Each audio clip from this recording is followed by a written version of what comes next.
And I don't like seeing my face on video. Yeah. Hey? It's not nice, eh, to watch yourself. Even hearing your own voice, it's so... Sorry? Hearing your own voice, it's so... I can't handle it. I cannot handle it. Okay, guys, I'm taping the lesson. All right, so on page 126, we got up until, it was number 3, am I right? So from number 4, yes. Okay? And we'll look at that just now. So remember it was those little, you guys at home must go and watch yesterday's and then listen to today's again. Okay, so number 4, which apparatus contained the experiment and which contained the control? The control is the one without what? Okay, the control is the one without which variable, I should say? Which variable? Just name the, like, independent dependence. Okay, so yesterday they were all red bacteria that were growing on agar, all right, on both plates, A and B, and then UV light was shone onto plate A, and plate B was in the dark, and now they're saying, number 4, which apparatus contained the experiment and which one contained the control? So A contained the experiment and B contained the control. But A is the independent variable, isn't it? Yes, it's the one that you... Hang on. Okay. I just keep this here because we are doing it a little bit differently in bio now, okay? The control lacks the independent variable. Oh yes, so because we are using UV light to see if UV light has an effect on bacteria and causes it to mutate, that is the independent variable. So the control lacks the independent variable.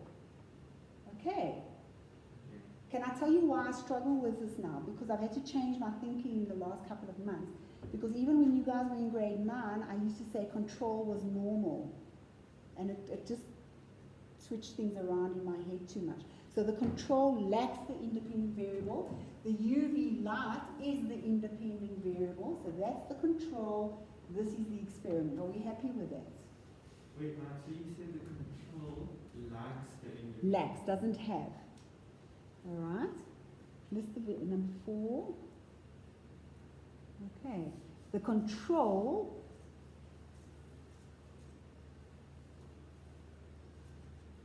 so B is the control because it doesn't have the independent variable. The independent variable here is UV light. We're trying to see if UV light causes bacteria to mutate, and it was found that some of these went, what color? White. I'm just going to draw them outlining in black. Okay, the control lacks the independent variable. So this one is the control. Because it doesn't, there is no UV here. All right. It actually matches when I used to say normal. Because normally bacteria like growing in the dark. But anyway, let's get away from that. Okay. So what were the results of the experiments? Remember in grade 10 I said, what did you observe? Starch bag. And then everyone says da da da da da and this and this and this, and they explain. So what were the results? In Petri dish B, the results were what? But don't say no change. The bacteria colonies remained red. But in A, yeah, so you have to describe both. Yeah, so you must describe what you see or what are the results for both, but not why. Okay, so here they remained red in B, but in the experimental plate, the one that was given UV, some of them turned white, and that's it. All right. Then number 6, it says give an explanation for the results. So I know it's an easy question. I mean, it's just UV light, but it's that thought process. Okay. So give an explanation for the results. The UV light does what? How? I said the ultraviolet lights are dangerous and have high amounts of energy which can enter the cells and cause mutations. How? What does mutation mean? It's like yesterday we said frame shift. Yes. Damaging DNA. Okay. So you can't just say frame shift because you need to say what it means. Each colon afterwards is going to be different. You can watch at home, people, yesterday's lesson. All right, so the UV mutates, the DNA is changed, and therefore their color changes. And like yesterday we said, you grew bacteria last year, and some of them were orange, little colonies were orange, pale yellow, white, wavy edges, smooth, not smooth, all of that. Okay, so the UV light damages the DNA of some of the cells, and therefore they mutate. 7. Suggest any changes to the method used in the experiment that might have given the researcher more accurate or meaningful results. These ones are always hard.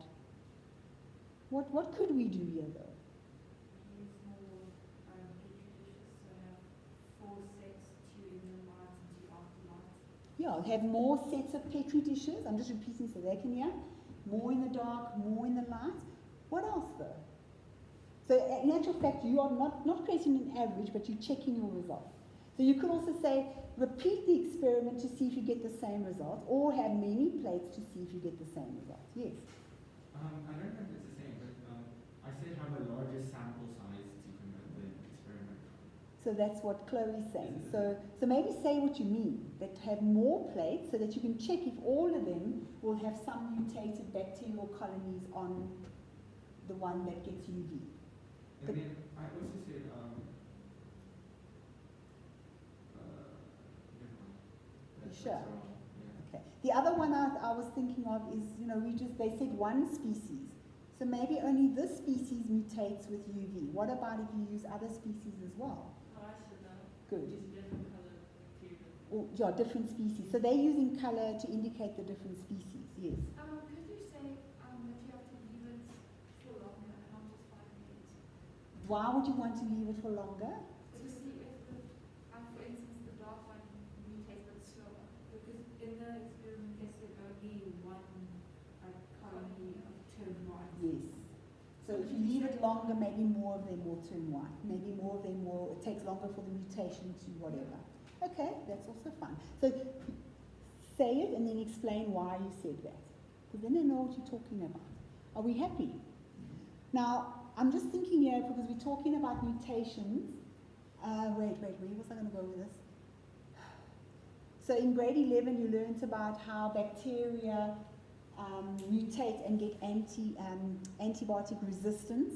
So I did see once there was a grade 12 question where they brought that in, because we're learning about mutations.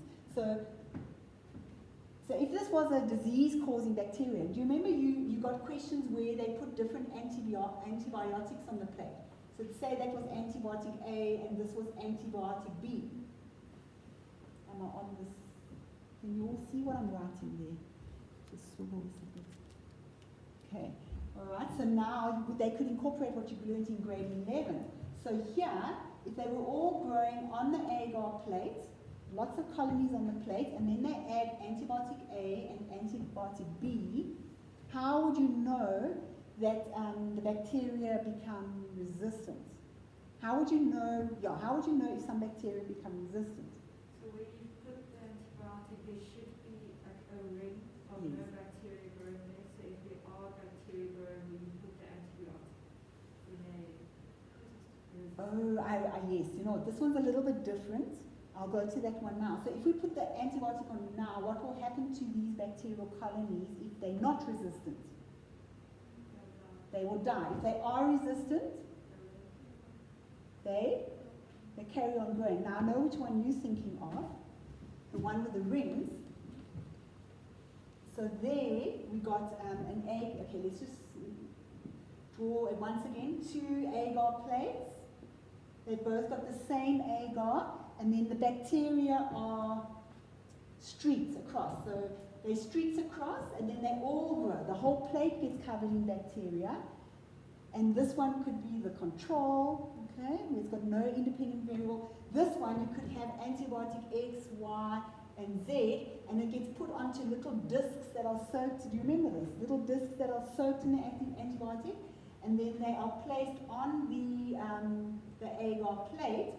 So if these bacteria are affected by antibiotic X, what will you see? There will be no colonies. Okay, the colonies, so there's bacteria growing all over.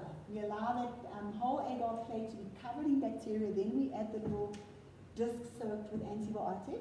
So if X is affected by antibiotic, sorry, no. If the bacteria are affected by the antibiotic, right, so they are killed. Those bacteria that I had colored in red are killed by that antibiotic. And Y, let's say that that antibiotic doesn't affect them at all, but Z only affects them a lot. It will be a bigger, clear ring around. All right?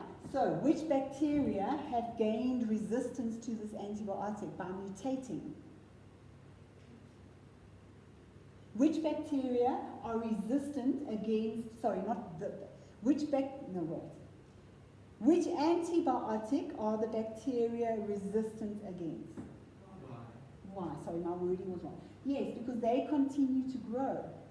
All right, so they might have all come from one strain, and then they mutated and they become subspecies. So they all react differently to different antibiotics. So that is why, with corona, they're quite worried about whether there are going to be other species or subspecies that affect animals or humans in different ways. The same with flu. That's why we get a new vaccination every year, a new cocktail, because they need to know what flu strains are out there. And okay, you can't. Oh no, hang on. This is not going well because viruses. Antibiotics. But if we're talking about bacterial infections like pneumonia and that, okay, there you go. All right, so then they would have to work out new or try and get new antibiotics to treat pneumonia, etc. All right, and we're running out of new antibiotics. So last year, I don't know if Man talked about it with you, those little things hanging from the roof, the little bacteriophages. I read an article last year where they said, bacteriophages with the tails and the spikes? Okay, I read an article where apparently in Russia they've never used antibiotics. They use B phages because they naturally attack bacteria. So they've been using that as treatment for people with bacterial diseases, and people go there to get treated for bacterial diseases. Who was that? Sorry? Oh. Hello?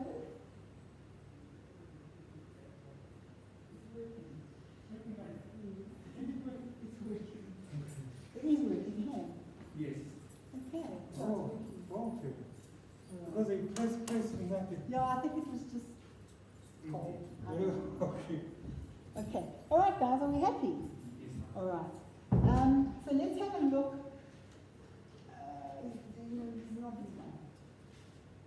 No, it's not this one. Okay, let me go in again. So this we did. Did we finish this? Yes, we did. And I must check that this is uploaded to, when we did this the other day. So everyone was here the other day. But I must just check that this is uploaded to Google. All right, so I'm looking for the one which is, that one, this order and things. Do you know how difficult it used to be to save files when computers first came out and you could only have a name that was 8 characters long? Yes, when I first started using computers for teaching. So you didn't know what was what. Okay, so here we're looking at mutations, and all right, so guys, I will put this on, you can see it, it's okay. Okay, so mutations in general. Did we go through some of this the other day? Okay, all right, let's just go past that. So we said mutation, change in DNA, spontaneous, inherited, can be somatic, can be germline, in the gametes only, not in the original parent. It can be caused by mutagens, can be small ones and big ones, and so on and so on. All right, so this we've done. Okay. This we have not done.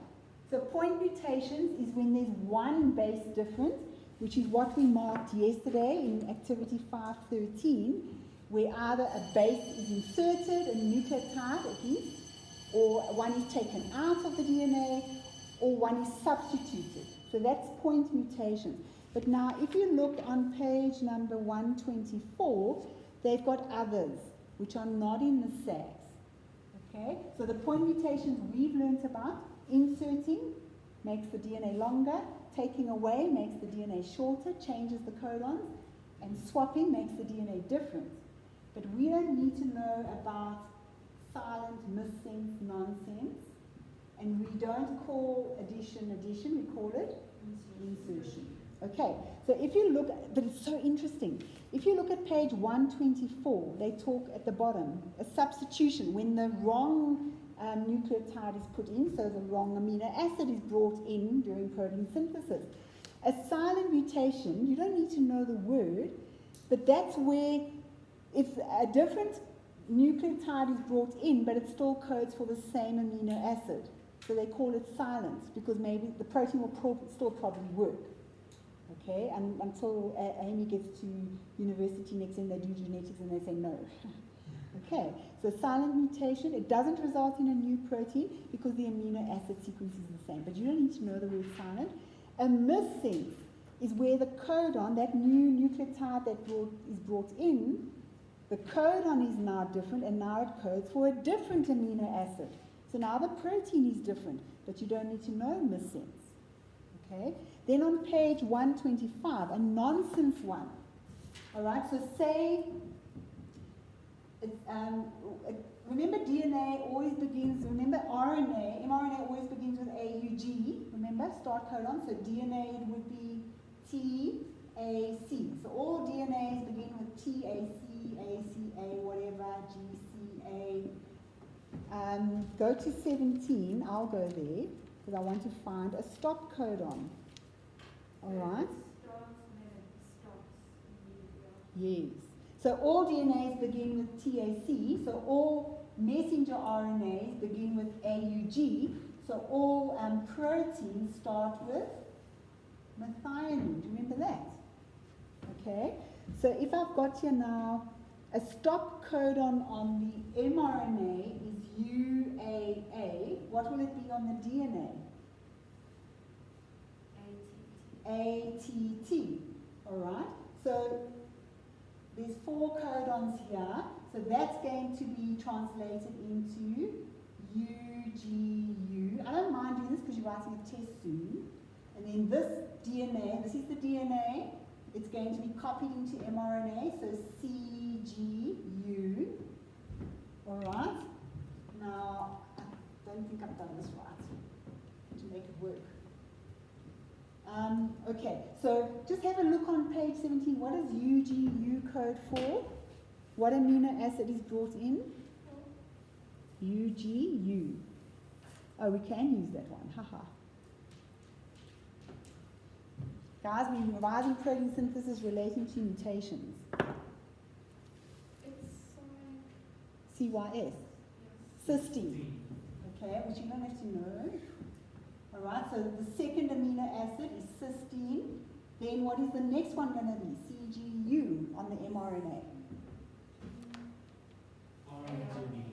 Arginine, yes, arginine. What is the next one going to be? Is that UAA? Yeah, it's UAA. Okay, is there an amino acid?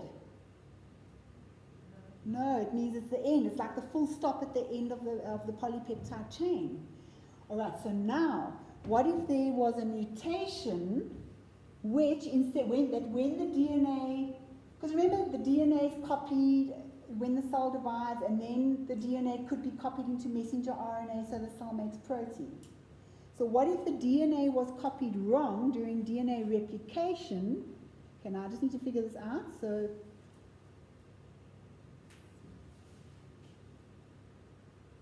what if when the DNA was copied, when the cell was dividing, that instead of adenine being brought in here, it's thymine. Okay, so now what happens to the messenger RNA? To what? UGA. Okay, go and look at the table. What does UGA on a strand of mRNA code for? So, what does it mean? It means that the rest of the mRNA is not going to be copied. It means that that amino acid and that amino acid are not even going to be there. But I remember you said that substitution is the one that has the least effect. In this case, would it be one that has a huge effect? A huge effect, exactly. So we shouldn't just parrot them. No, so that's why I'm saying, even though these words aren't in the SAGs, okay, so on page 126, Where is it now? No, sorry, 125. It says a nonsense mutation. They still got it in here because it's still in the government syllabus. We used to teach it, but if you can see it, you think, wow. So this time, a substitution, the wrong nucleotide was brought in. Now the messenger RNA is so different that isn't even a codon that codes for amino acid anymore. It's the stop one. So we don't need to know that it's called a nonsense mutation. It says there where the codon is with the new base is the stop, which means the protein that is built from this gene with this mutation will stop much shorter and then it can't work. So that happens as well, yes. What happens to the rest of the DNA? Nothing. That part is not even copied. Oh, hang on. No, it won't. Because when the enzyme RNA polymerase is copying the DNA into mRNA, when it reaches that codon, it stops. It thinks it's the end of the mRNA to make the polypeptide chain. And then will the mRNA, Say again? will the mRNA just be released then? Yeah, and it's not going to, well, okay, obviously it won't be one. I mean, polypeptide chains can be, let's say the polypeptide chain should have been 100 amino acids. So there's lots before here, but then codon number 65 is now suddenly a stop codon, then that protein or polypeptide chain that's produced is too short. It's not going to work. I don't mean during protein synthesis. Yes. The normal function of the DNA, how the non-coding DNA can potentially affect whether or not a gene is expressed. Well, express means it's copied into mRNA. Yes, but would it have an impact on the other genes in the DNA? No, because there wouldn't be a start codon here leading to the end of it, I would think. Because normally there would be a start and a stop one here, but now because the stop is there, it's sitting there, it can't do anything. Even for bits of DNA that don't code for a protein? Yeah, I would think so, that nothing can happen now because it's not working anymore. It's like writing a half a sentence and then we don't know what you're saying. It's just there. It's just not being fully expressed into mRNA because there is this mutation slap bang in the middle. Am I answering your question? I think I understand. Yeah, but they're not going to ask you this. I just think, wow, this is like, it's mind-boggling. We don't realize how that copying of DNA and fixing of DNA that has mistakes in it naturally by the cells is so vital so that we are all here and healthy. So we mustn't smoke and we mustn't drink. Hey, that's what I always say. Don't do that. Don't do it in excess. Okay, I'm just, yeah. Okay, then they've got deletion. So we know that is the one where a nucleotide is taken out. So guys at home, watch that please from yesterday. And then the last one on page 125 is insertion, where an extra nucleotide is put in, and you must watch that at home as well. So you don't need to know those words, but you've seen now what happens. So imagine if they did put this in as a question. Oh, it's a stop now. Oh, the protein's going to be too short. You just understand it. Okay. Wait, should we say that amino acid chain will be too short or the protein will be too short? Okay, so the amino acid chain that is produced is called a polypeptide chain, like a string of beads. It's a protein, actually, you're right. It's a protein when it folds up into a specific shape, like hemoglobin, so it can pick up oxygen. Keratin, so it can form hair. Enzymes that have got a particular active site. That active site is gone, or it's going to be changed that the substrate cannot fit in anymore. And that's why people get diseases and all sorts of things. Mitochondrial disease, we inherit our mitochondria from our mothers. If there's and we could inherit the mutation from our mothers that so they get mitochondrial disease from their mothers, where their cells can't make energy, and that's simply because the DNA in the mitochondria is mutated. They can't make the correct enzymes to help with cellular respiration. They wither away. It's called mitochondrial disease, and you inherit it from your mother. So does that mean your body doesn't produce energy? Yeah, I read on it, and I can't remember all the detail. You know me. I think I saw this in the Good Doctor, isn't it? And then they have to stay on the drip and for their body to keep getting... Something like that, yes. Is the Good Doctor's on again? Hey, I just haven't had time to watch it. Is it I on? think it is. Oh, okay. All right, so yes, so we don't realize how many things can go wrong. how many enzymes cannot be working, etc. And you know, yeah, it's quite amazing. Yeah, anyway. Okay, so we're happy with that. Great. So let's go through here now. So you only know insertion, deletion, substitution, not silent, missense, nonsense. But I've explained it to you and now you understand it. So if they give you a question, oh yes, I know what happens here now. Okay. Now, this is to fill in that table. So on the right, the A3 table, on the left-hand side, I've got chromosomal abnormalities. So what we did before was little point mutations, where just one thing is wrong. So, yeah, so on this right-hand side, all of these are just simple little mutations. So, albinism. Look, albinism is polygenic. It's controlled by a number of genes, but maybe one of those genes there's a substitution, all right? Cystic fibrosis, I think it's on my PowerPoint. Cystic fibrosis, it's one codon that is wrong or missing. I'll have to look. Hemophilia, it could be a number of different genes that are wrong. Or it could be, you know, it could be one. There's lots of genes because there's so many.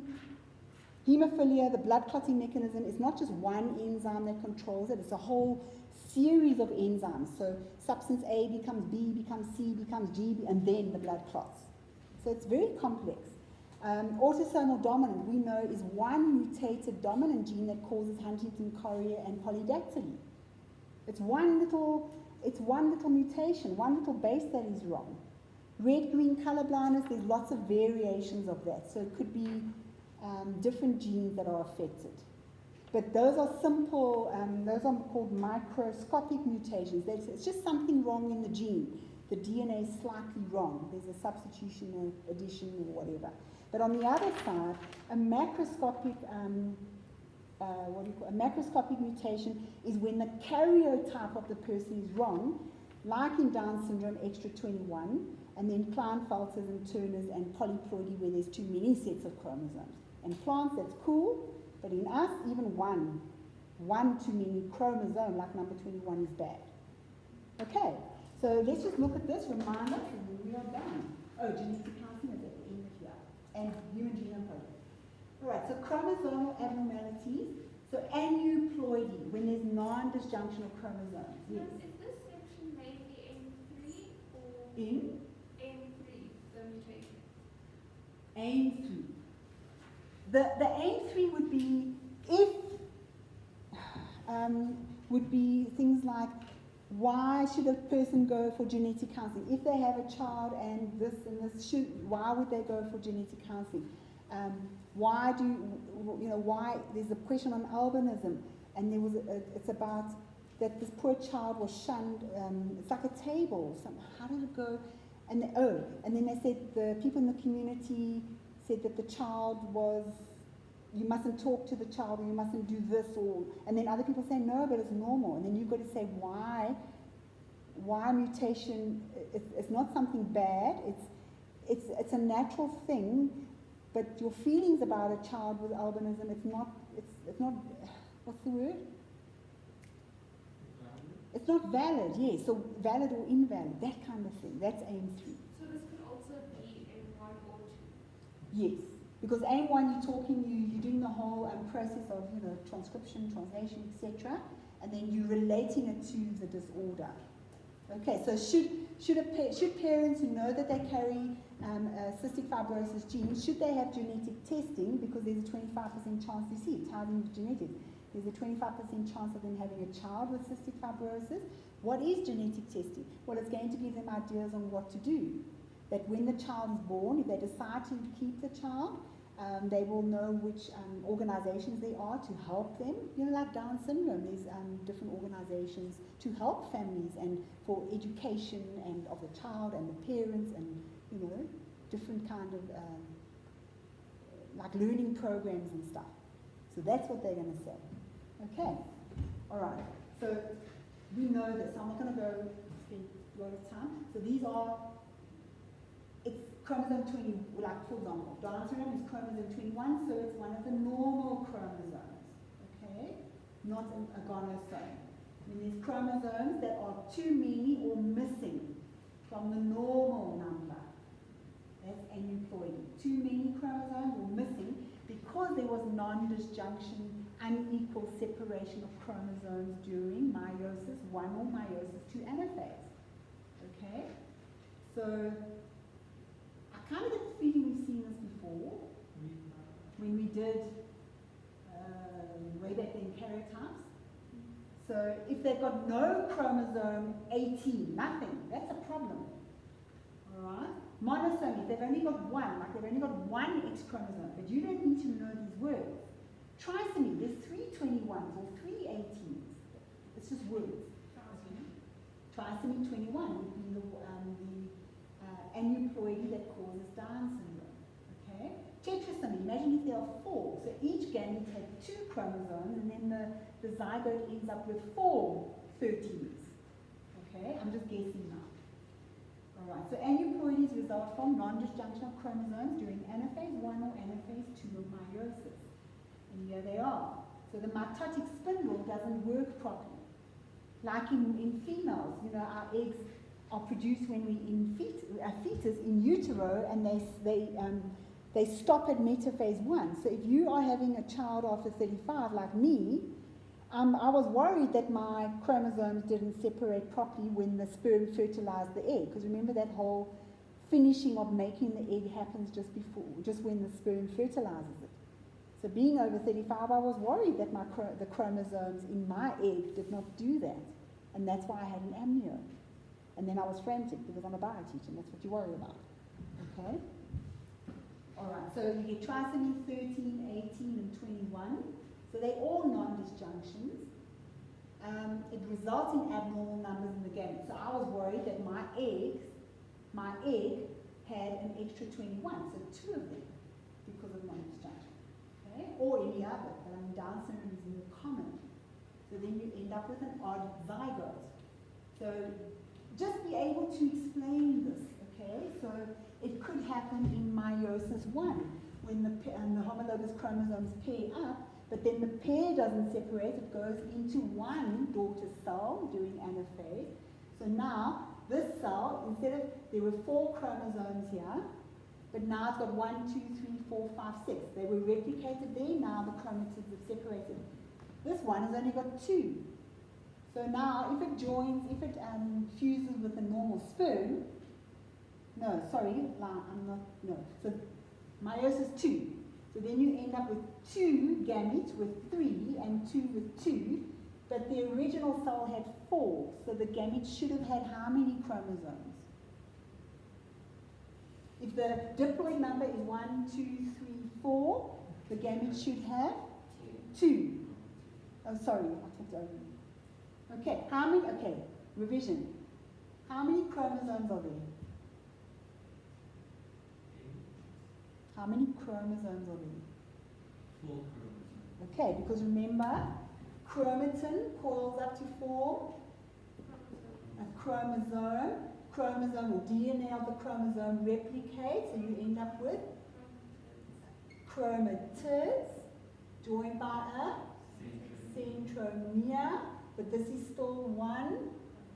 It's a replicated chromosome. It's still one because the copies are being held together so that they can separate into daughter cells during anaphase. Got it? So here, and I did this with grade 10 yesterday, and I said to them, I do it with matric again and again because it's something that's hard to understand. So how many chromosomes are there? How many DNA molecules are there? How many chromatids are there? 8. So what should have happened is a big one and a small one should have gone into one cell, and a big one and a small one into the other cell. But they haven't shown all the meiosis stages here. Alright? Oh, right, they haven't. Here's meiosis 1 and they slap back into meiosis 2. So they didn't show the pairs separate first, then they line up singly along the equator again, and then the chromatids separate, and you end up with the incorrect number of chromosomes in the gamete. There should have been. So if the diploid cell had 4 replicated chromosomes, when it divides by meiosis 1, now there's 2, and then it divides by meiosis 2, so then you end up with 4 cells, each with 2 chromosomes or DNA molecules. Okay, all right. Okay, so yeah, now they're showing that non-disjunction is happening during meiosis 2. So meiosis 1 happened normally. No, meiosis 1, the cell divided normally, and each cell got 2 chromosomes, and then they lined up along the equator of each cell, but then meiosis 2 didn't happen normally. So instead of each cell ending up with 2, some of them have 3, 1, 2, etc., because there's non-disjunction in anaphase 2. So that one went into this cell, and this cell that formed on this side didn't get anything.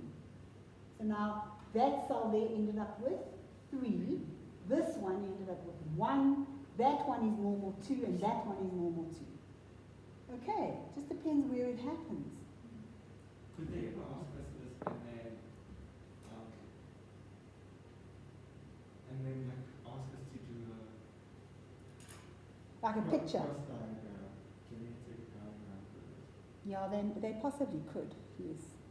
But not in a lot of detail, because it's a very high order, Bloom's high level.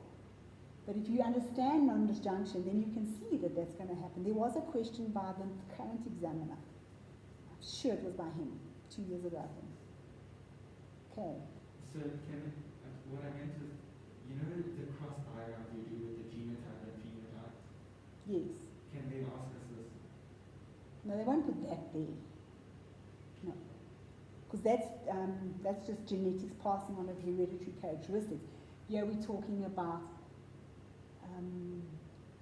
incorrect separation of chromosomes during meiosis resulting in gametes that don't have the normal number. They're not going to put that together. That would just be mean. No. No. I'm using my voice. Okay, so there's aneuploidy. So there are some of them. All right, so Downs, Edwards, and Patel. It doesn't matter what they give you, but we're familiar with Downs.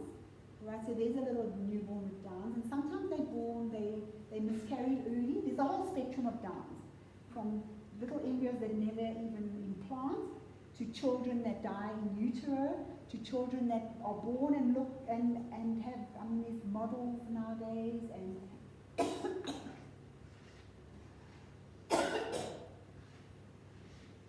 there's one guy, sorry, who's got a sock company, an internet sock company. Have you seen that? Yo.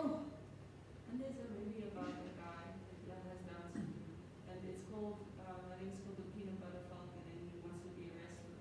And that it's based on a Down syndrome guy. Yes.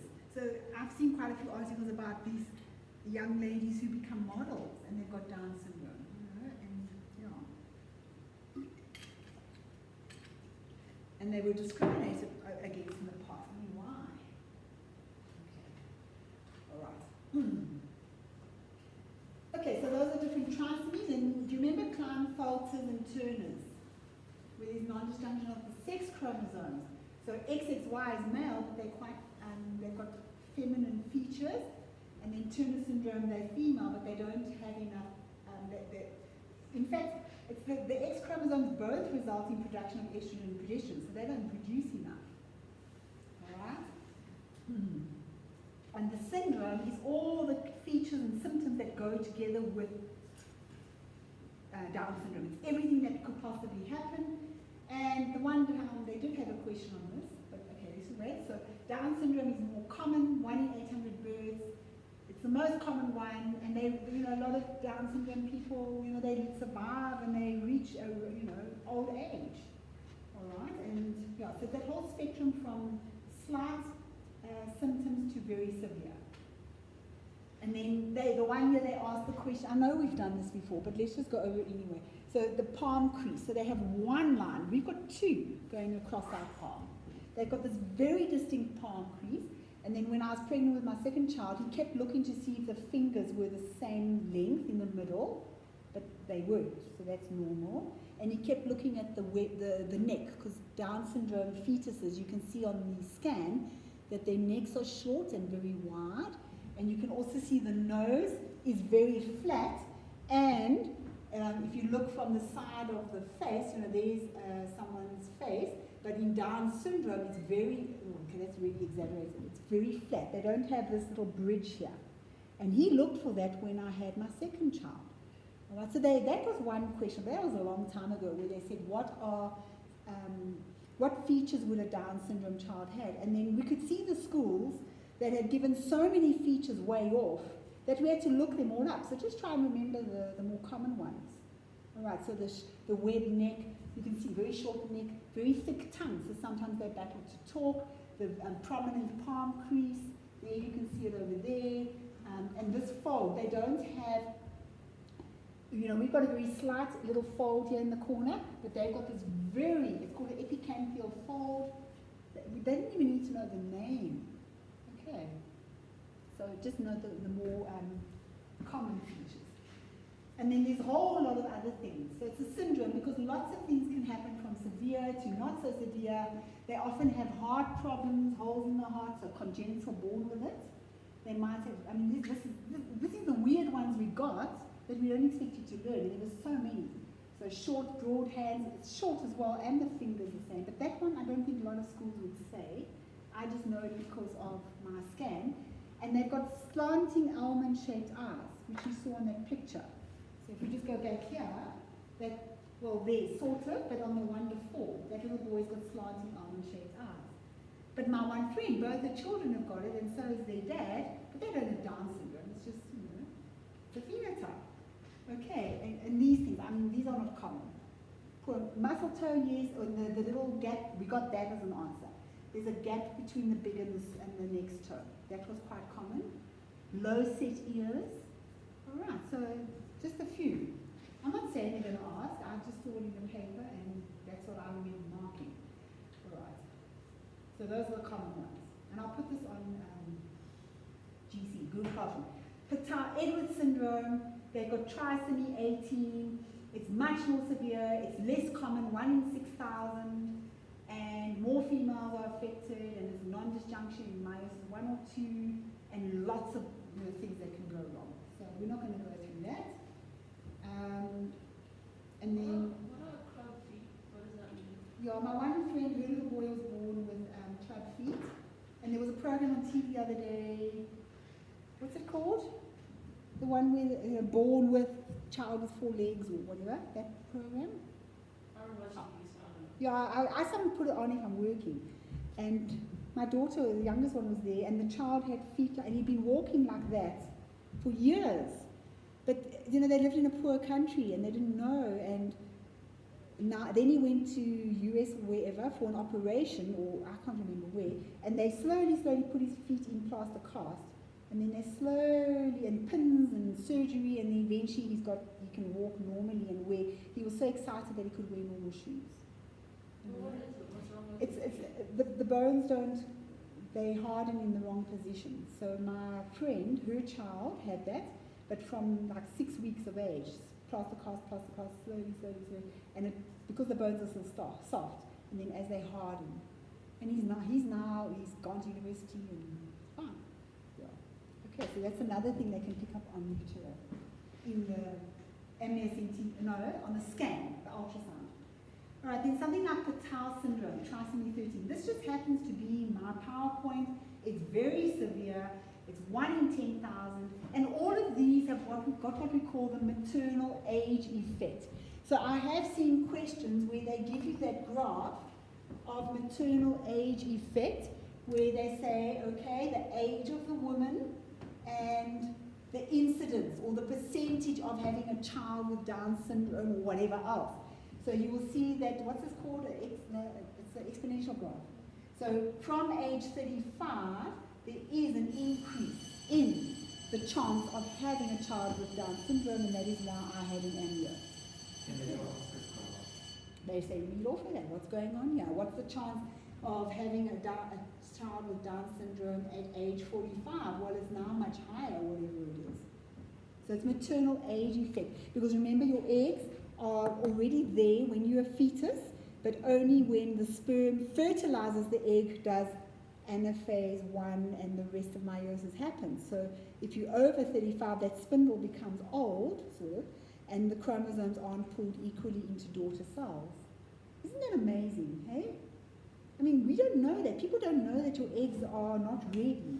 They only get ready when the sperm attaches to them. Okay, that used to be in the syllabus when I had my previous school. It's switched. No, it hasn't switched it. I'm going to have to switch that off just now and do a new one. All right, so that's very severe, cleft palate, polydactyly, spinal defects, etc. So that's just one that I found. Okay? And I think we'll just have a little break. There's maternal age effect, so you could read off. So because I was 35, there was a higher chance of having Down syndrome child. But then my second one, it's too risky having an amniocentesis because they're sticking a needle in, and I was really high risk because I go into labor early. So he just looked at the features on the screen, and it was a specialized doctor. So I knew that Olivia was fine. Okay, all right.